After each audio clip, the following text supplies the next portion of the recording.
And World Cup qualifying soccer on TSN.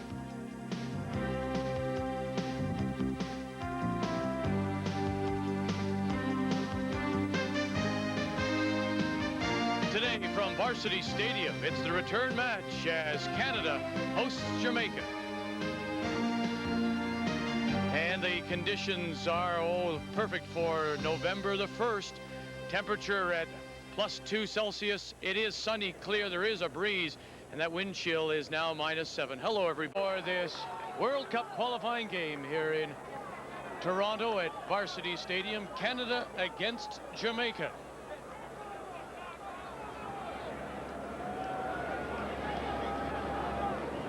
The Jamaicans coached by Carl Brown, the National League in Jamaica. And here are their starting 11, Graham. And he's going with a 4-4-2, the same goalkeeper. Trinidad and Tobago in the opening round. Well, he was instrumental, and he plays for waivers of the Caribbean League.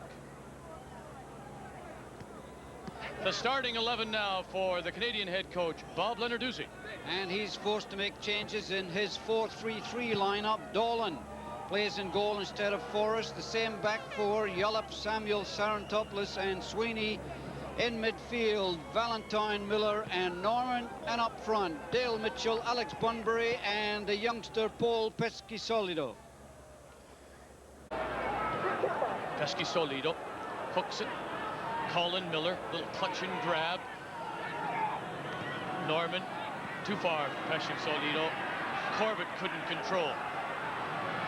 Desmond Smith, Bunbury wins it at the edge of the box. Bunbury trying to turn. Bunbury, can he get it across? He does. Mitchell! Mitchell has given Canada a 1-0 lead. Dale Mitchell got the final touch, but give Alex Bunbury 2 assists on that goal.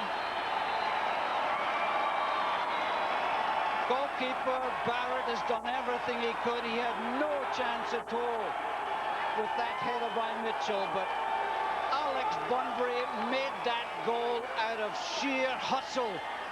Beats 2 defenders to it, cuts it back, it's deflected over Barrett. Mitchell makes no mistake as he punches it in. Determination by Bunbury. The ball's deflected over Barrett. He's stranded as the ball hits the back of the net. 1-0 to Canada. And really, Jamaica don't deserve to be one down. Dale Mitchell scores his second goal of this year's World Cup for Jamaica as they trail 1-0.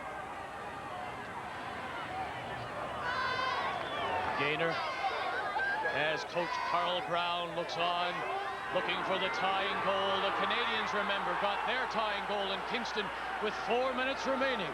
Now he needs his team to do the same here at Varsity in Toronto. Look out, look out. Hector Wright. Who's covering the middle? Who is covering the middle?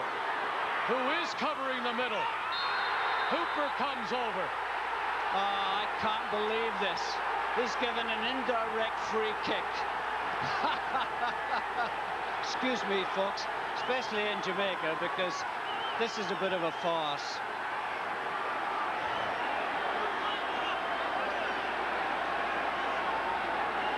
Ball breaks here between Lyndon Hooper and Isaacs. Clean tackle, down goes Isaacs like a ton of bricks, and referee Morales 50 yards behind the play. He won the ball there cleanly. Nice to see Mr. Morales finally get up to the scene of the action. Indirect free kick. And the skill of the Jamaicans makes this a very, very difficult situation. Everybody except for number 21, Durant Brown, is up. Durant Brown standing on the center circle. He might as well join in. All the Canadians are on the 6-yard line. Canada leading the final moments here at Varsity Stadium. Maybe their one last chance, Jamaica, to even it. One touch. Who'll take the touch now? There it is. And it's blocked by the wall as the Canadians in a charge of red. Oh, but 7, 8, 9 Jamaicans offside there. The offside trap.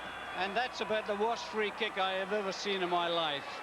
Oh, and it was. He's going to have Smith's shoulder and Durant round his shoulder and each one of his scapula. And there goes the final whistle, a hard-earned victory, having to defeat a very talented Jamaica side, and Canada squeaked through 1-0 on the strength of play. Jamaica really should have deserved the tie, but just couldn't put the ball behind Paul Lolan. And with the win for the moment, Canada move into first place in their group ahead of Bermuda. However, Bermuda will play El Salvador later today. World Cup qualifying soccer on TSN.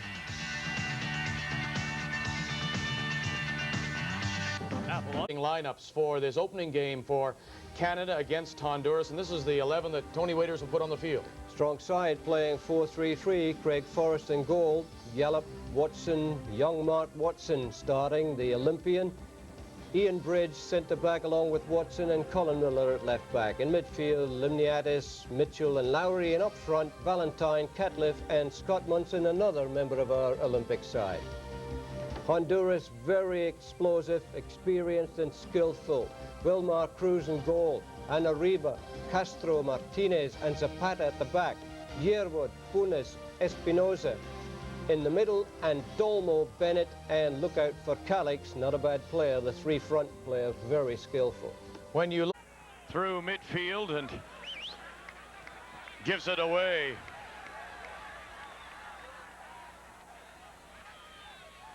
Here's a through ball. An opportunity now for Honduras. Forrest is out.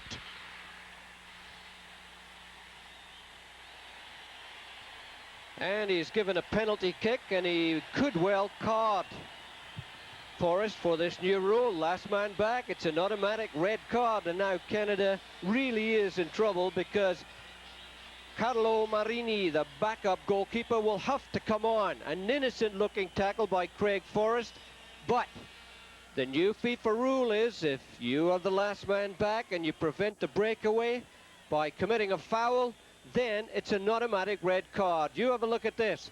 Craig Forrest goes for the ball, leaves his hands in there, pulls him down. Referee right on the spot made the correct decision. Under FIFA's new rule, Craig Forrest is red carded and is sent off. Canada will play with 10 men for the rest of the game. They will have to make a substitute now and bring somebody off to bring on Carlo Marini, the substitute goalkeeper.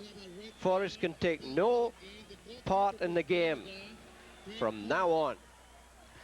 And there you see the Canadian head coach, Tony Waiters, the 54-year-old who guided Canada to the World Cup in 1986.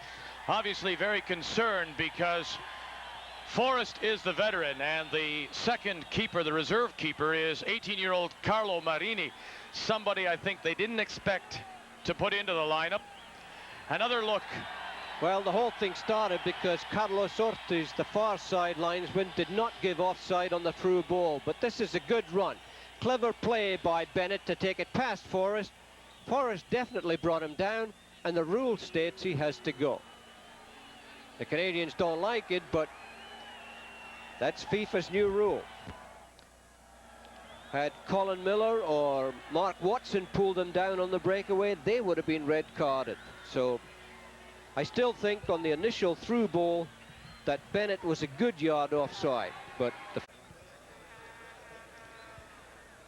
It looks as if it will be number 19, Eduardo Bennett, to take this penalty kick. He was pulled down by Craig Forrest.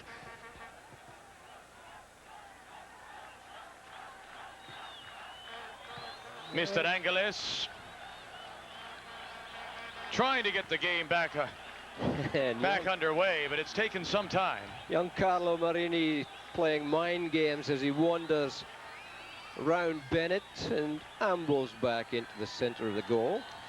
You got to look at the head coach of the Honduran team, that is Flavio Ortega, Brazilian by birth, but has coached in Honduras for a number of years, winning 2 national Honduran championships in 1988 and 1999.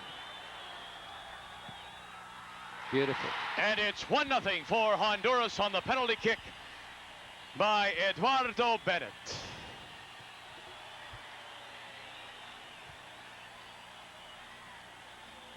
Anotando por la selección nacional de Honduras, el número 19. Have a look at this. This is a clinic on how to take a penalty kick. Your mind's made up. Just stroke it inside the post. No chance at all for young Carlo Marini. Left back position where he started, over to right back. I think that's because Dale Mitchell has been operating mostly on the left wing, and Zapata has gone over to pick him up. Here's an opportunity now for Honduras as Yearwood tries to break through. Yes, and it's 2-0 Honduras. Espinosa tried his luck from about 25 yards out. Carlo Marini was just inches short as he got a fingertip to it, but couldn't deflect it past the post. Have another look. Nice effort by Espinosa. The goalkeeper seems to have it, just lacks a little height to get to it. But it's 2-0 for Honduras. And ball quickly taken by Honduras. So they play it forward looking for Bennett. Mark Watson to mark him. Bennett comes wide right. This is Luis Calix. Bennett, bridge. Here's a chance. Yes, and it's 3-0 Honduras.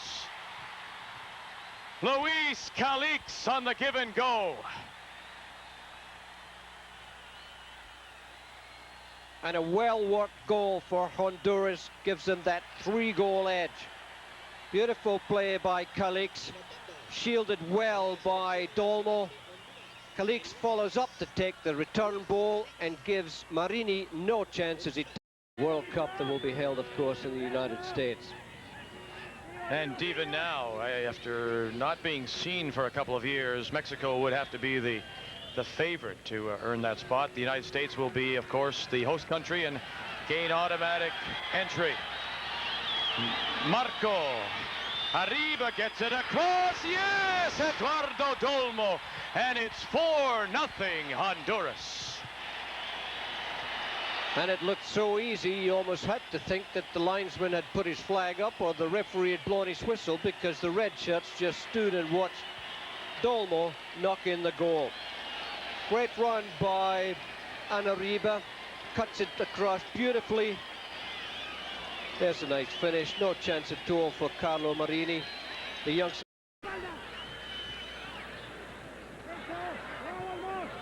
John Limniatis. And it's so difficult for Canada now because the two front runners have got 4 white shirts against them. The men at the back are getting plenty of the ball, but it's almost impossible to find Catliffe and Dale Mitchell.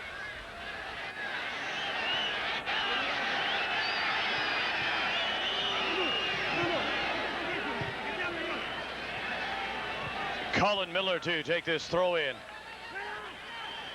Comes back.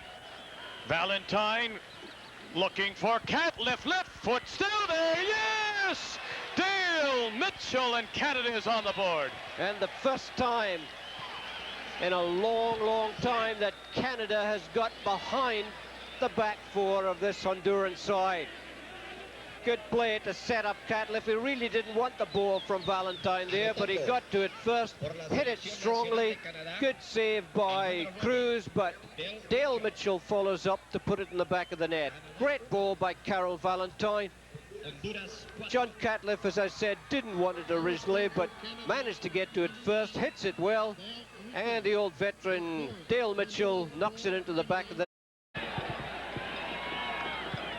Limniatis cuts it through looking for Mitchell, and it's headed out of play by Ramon Castro.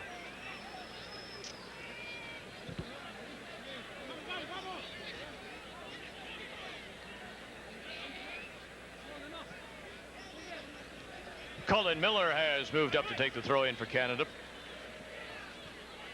Looking for Mitchell, and the ball will go off of Castro, and it'll be a corner for Canada. Approximately 10 minutes remaining, and it is 4-1 Honduras. Valentine near post, still there. Yes! Canada.